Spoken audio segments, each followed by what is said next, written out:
Bem, eu fui uma privilegiada que ainda consigo encontrar ali no último livro, que depois também voltará para quem quiser adquirir, que é Perdão e Crónicas para uma Vida Plena. O professor Moacir tem outros livros, não é?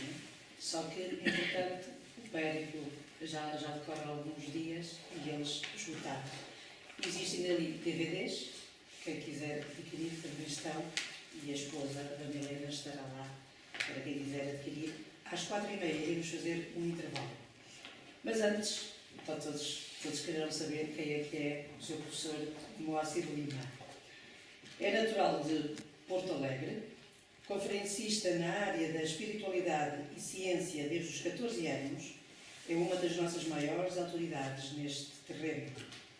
Hoje, conferencista internacional, vem apresentando palestras e workshops no Brasil e no exterior. É bacharel em Física, com 3 pós-graduações na área, bacharel em Direito, professor universitário e mestre em Linguística na área da Lógica, da Linguagem Natural, pela PUCRES.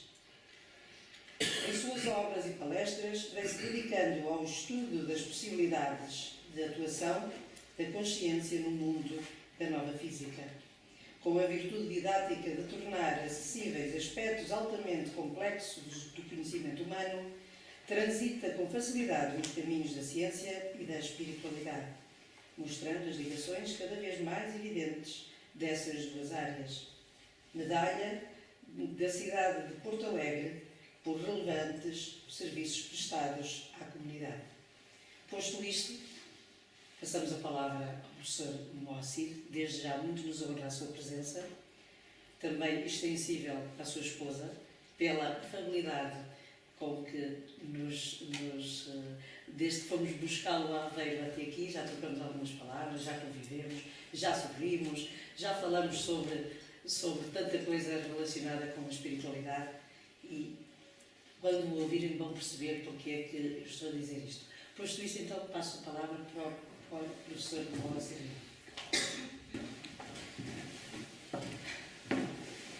Boa tarde a todos. É com muita alegria que estamos aqui neste périplo por Portugal, onde todas as nossas expectativas a respeito de um bom recebimento, da fraternidade das pessoas, da amizade que se conquista tão facilmente, foram largamente excedidas. De modo que estamos programando a volta, para breve, para novos encontros. E neste encontro de hoje, planejamos dividir o assunto em 2 partes. Nós devemos tratar a respeito da relação quântica, espiritualidade e saúde. Mas para começar, temos um aspecto mais didático.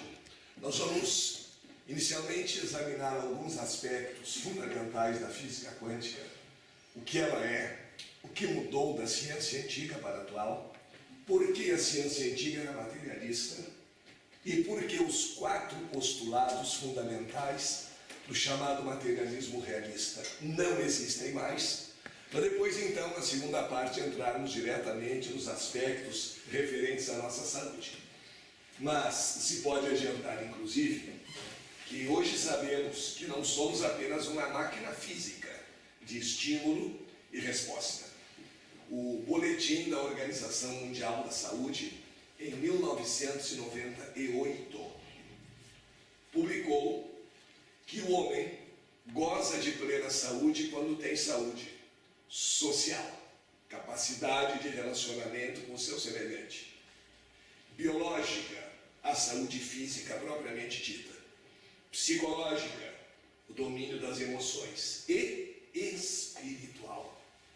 Então, se nós somos uma realidade física, psicológica e espiritual, e precisamos nos comunicar, aí o aspecto social, com outras realidades, com outras energias, com outras consciências em evolução, assim como nós, só entenderemos a plenitude do homem quando formos capazes de examiná-lo sob todos esses aspectos.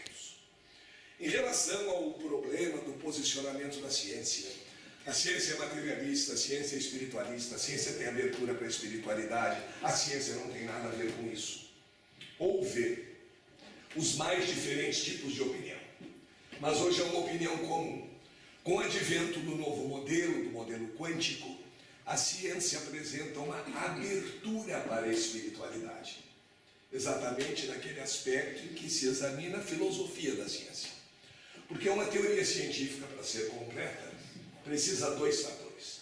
Ela precisa atender aquilo que nós chamamos o aspecto descritivo e também o aspecto explanatório. Enquanto a ciência apenas descreve fenômenos, não há dúvida. É muito simples descrever a queda de um corpo aqui nesta sala pela lei da gravidade. E eu posso, inclusive, a qualquer momento, calcular com que velocidade ele se encontra e com que velocidade passará por cada uma das posições que irá ocupar em seu deslocamento. Essa é a parte descritiva. Mas existe também a chamada parte explanatória. Eu acabei de descrever como o corpo cai, mas não disse por que o corpo cai.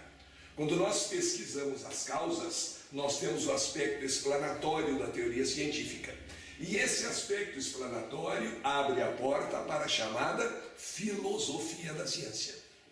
A ciência nos descreve o universo. Nós acreditamos na ciência. E então precisamos nos preparar para viver naquele universo que a ciência nos descreve, de acordo com as leis do universo. Porque mesmo que não conheçamos algumas leis, elas atuam sobre nós.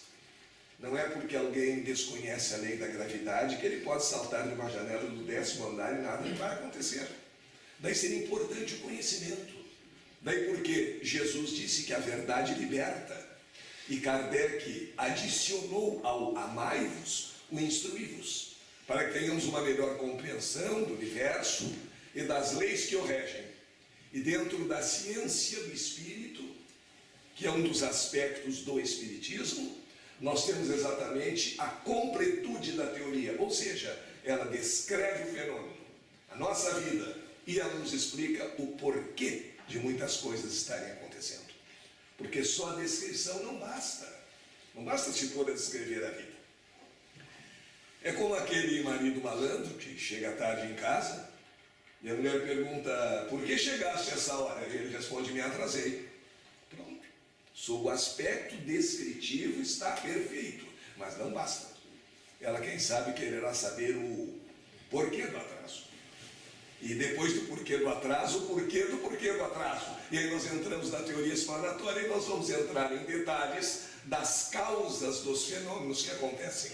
E na ciência é exatamente assim. Então, quando se fala na nova descrição científica do universo, pela ciência contemporânea, que é a física quântica, nós temos alguns detalhes importantes. Hoje, a ciência abrindo para a consciência. Até o advento da teoria da relatividade, e depois com o reforço do modelo quântico, o observador era mero espectador da realidade e não tinha nenhuma possibilidade de intervenção sobre ela. Como se nós estivéssemos a assistir um filme, sem ter participado do roteiro, sem ser ator do filme, sem ser diretor, produtor, nada, o filme está ali. E cabe-nos achar bom ou não, mas também se achar bom ou não, nada resolve. Nós éramos, portanto, meros espectadores do universo. Hoje, a ciência evoluiu tanto, abriu tanto para o mais sutil, que se chega a dizer, isso é dito desde Einstein, que não existe fenômeno físico absoluto. Não há fenômeno por si mesmo. Todo fenômeno depende de um observador. E a teoria quântica mostrou que numa medida maior ou menor, com mais ou menos intensidade, nós participamos dos fenômenos que observamos. Logo, ao participar do fenômeno, podemos alterá-lo. E, em consequência, deixamos de ser meros observadores e nos tornamos participantes. Há um físico inglês, James Weller, que diz que diante da nova ciência o termo observador é um termo superado. Não que não seja importante saber observar, Mas, sim, porque nós não somos apenas observadores, nós somos participantes, nós somos co-criadores. E como co-criadores temos liberdade. E liberdade nos lembra o quê? Livre-arbítrio.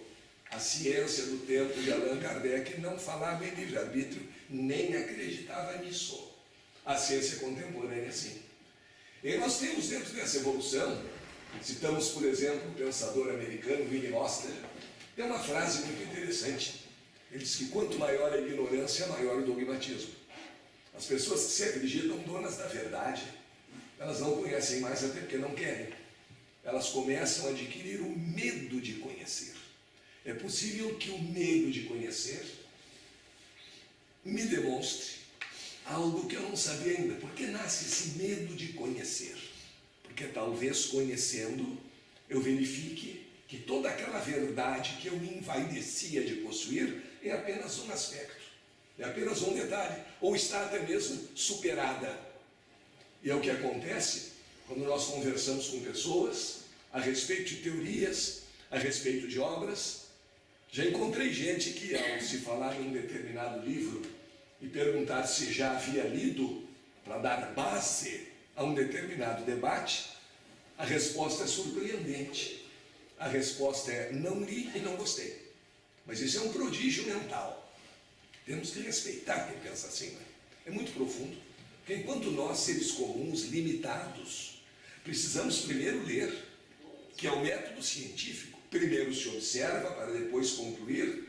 Esses gênios do pensamento contemporâneo conseguem concluir sem observar. E assim se fixam em determinados dogmas e não avançam. A gente diz assim: de fato no universo ninguém regride, mas quem fica parado em relação a quem está andando procede como se estivesse regredindo. É um detalhe relativístico. Eu, para me atrasar em relação ao progresso, eu não preciso dar passos para trás. É só ficar parado enquanto os outros dão passos para frente. E em relação aos demais, eu estou me atrasando. Às vezes por não querer conhecer a realidade. E hoje é um detalhe muito importante na ciência quântica a respeito da criação. A física antiga pensava que a criação acontecia do mais denso para o mais sutil. Então se procuravam partículas que formavam átomos, que formavam moléculas, e essa materialidade das coisas terminaria produzindo pensamento, consciência, noções éticas do bem e do mal, do correto e do equivocado.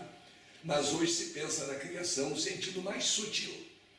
Se sabe pela teoria das cordas que tudo que existe resulta da vibração de pequeníssimos e invisíveis filetes de energia chamados supercordas, que ao vibrar produzem a matéria e todas as suas características. Isso em física se chama criação no sentido descendente, ou seja, do mais sutil para o mais denso, e não do mais denso para o mais sutil. Não são corpos que criam pensamentos, são pensamentos que criam corpos. Uma casa, antes de ser um local habitável, não é o pensamento de um arquiteto ou de um engenheiro, ou basta amontoar os materiais de construção em um terreno baldio e o vento vai construir a casa, junto com o sol e as chuvas. Isso se chama criação no sentido descendente, do mais sutil para o mais denso.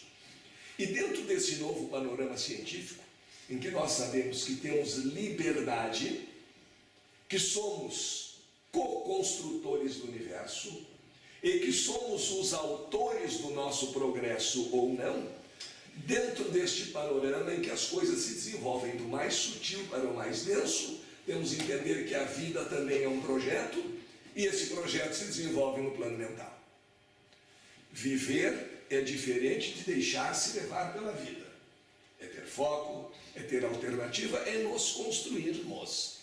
Se uma casa, que é tão simples, se comparada com uma vida, se uma casa que é tão simples de construir exigiu todo um planejamento, uma vida também exige um planejamento, que será feito de modo eficiente por aquele que conhece, observando, percebendo os diferentes níveis de realidade em que nós atuamos. A ciência foi materialista há muito tempo, Porque os pesquisadores faziam a pergunta errada. O mais importante não é a resposta, é a pergunta.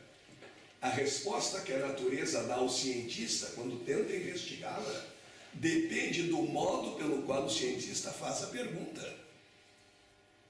Há alguns séculos, um cidadão se sentava em um descampado ou à beira-mar e olhava o sol nascer a leste de manhã e se pôr a oeste à noite, e tinha plena certeza de que o sol girava em torno da Terra. E ele perguntava à natureza: Sol, tu te moves? Se tu te moves, eu vou ficar aqui, tu vais me mostrar o teu movimento. E o sol mostrava o seu movimento. E acreditaram nisso muito tempo, quase levaram Galileu à fogueira por causa disso. Jordano Bruno já não teve a mesma sorte que Galileu, foi pior um pouco. Porque a pergunta estava mal feita. Por quê?